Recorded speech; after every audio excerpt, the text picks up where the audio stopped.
Henry Davis is on second base. He runs pretty well for a catcher. It was a 1-1, you might have heard. A 1 overall pick. Got some athleticism. Gets a good break off the bag. He slides way too soon. And the dirt cruelly slows him down for a way too easy tag. And bang, just like that, there went a precious and rare rally. Good morning to you. Good Wednesday morning. I'm Dejan Kovacevic of DK Pittsburgh Sports. This is Daily Shot of Pirates. It comes your way bright and early every weekday. If you're into football and or hockey, I also offer daily shots of Steelers and Penguins in the same place that you found this. Royals 4, Pirates 3 last night in Kansas City. I highlight or low light, if you will, the Henry caught stealing only because, well, first, here's what Don Kelly had to say about that scenario last night. You know what? I thought he had a good jump and, got down there, nitpicking. Maybe he slid a little bit too early. It looked like he was slowing down there. But I thought he had a really, really good jump, got his momentum going, and had a chance to steal it. Okay, now, the reason that I bring up Henry and the reason that I play for you the audio clip of Kelly explaining Henry is that, well, the next subject that could come up, in fact, the first subject among most people who'd follow the team closely, I would imagine, would be Mitch Keller, because Mitch pitched great, got 16 guys down in a row at one point, was just dominant with everything in his arsenal. Really, really, really sharp. But later in the game, after O'Neal Cruz had homered, and then after Nick Gonzalez had homered, both of those, of course, being solo shots to give the Pirates the lead, Mitch was caught up in a little bit of misfortune in that Henry was called for a catcher's interference. That put a guy on base. And the next guy, yeah, you know how these scripts get written, right? Okay, next guy hits it out. That's that. Except that it isn't. It just happens to get you another little hook to hang on to along the way. Because the 8th inning comes along now, the Pittsburgh 8th, and bases get loaded after 1 out. And this right here is literally everything about this game. Not the pitching, not the catching, not the base running, not the fielding, not anything other than this one-note choir that this franchise has become. It is the 8th inning.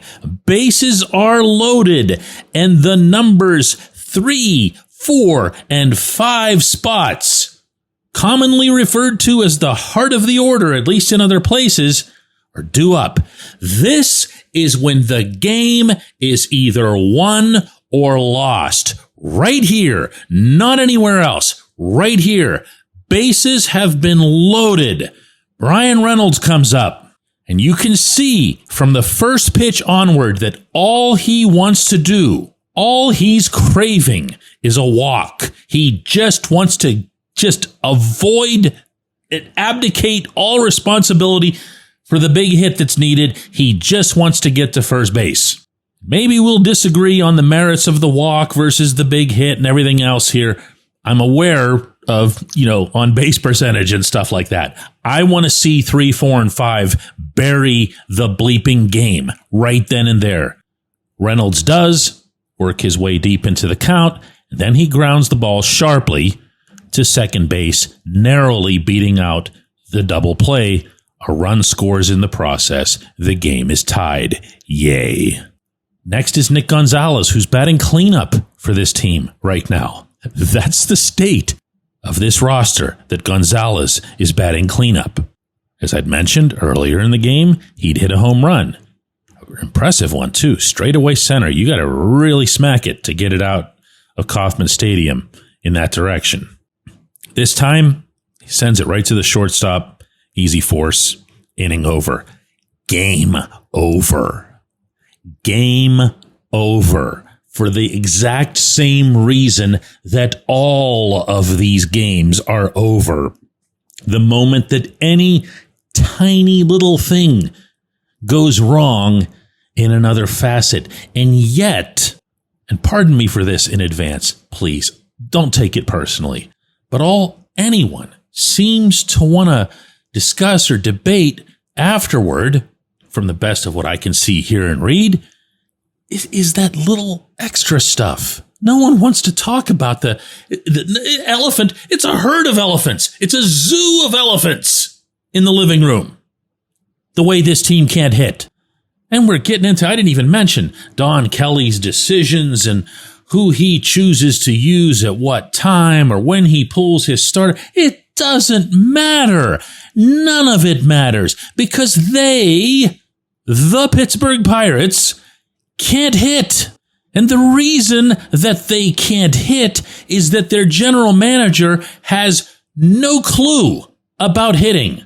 Not how to identify it, not how to acquire it, not how to develop it, not how to instruct it. And I dare say that part of the reason that he continues to get away with that, meaning keeping his job, is that everybody gets all focused on the trees as soon as the game starts and forgets all about the forest.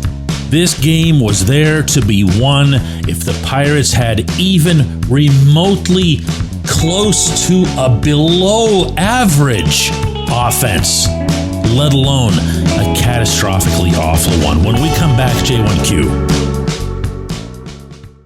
If you're looking for a great dining experience, look no further than North Shore Tavern. Located directly across Federal Street from PNC Park, next door to Mike's Beer Bar, North Shore Tavern is Pittsburgh's home for steak on a stone. Enjoy your steak finished on a hot lava stone in front of you, where you ensure each piece is cooked to exactly your liking. Or try their rotating selection of entrees, hot sandwiches, salads, and burgers, all while enjoying the ambiance dedicated to the great players and history of the Pittsburgh Pirates all around you. Come see why everyone's talking about North Shore Tavern and steak on a stone. It's Gun Storage Check Week. Help prevent unwanted access to your firearms. No one wants their unsecured gun to be used in an accident, a suicide, or a crime. Use lockboxes, safes, and locks to secure your firearms. Learn more at gunstoragechek.org. That's gunstoragechek.org. Brought to you by NSSF, the Firearm Industry Trade Association.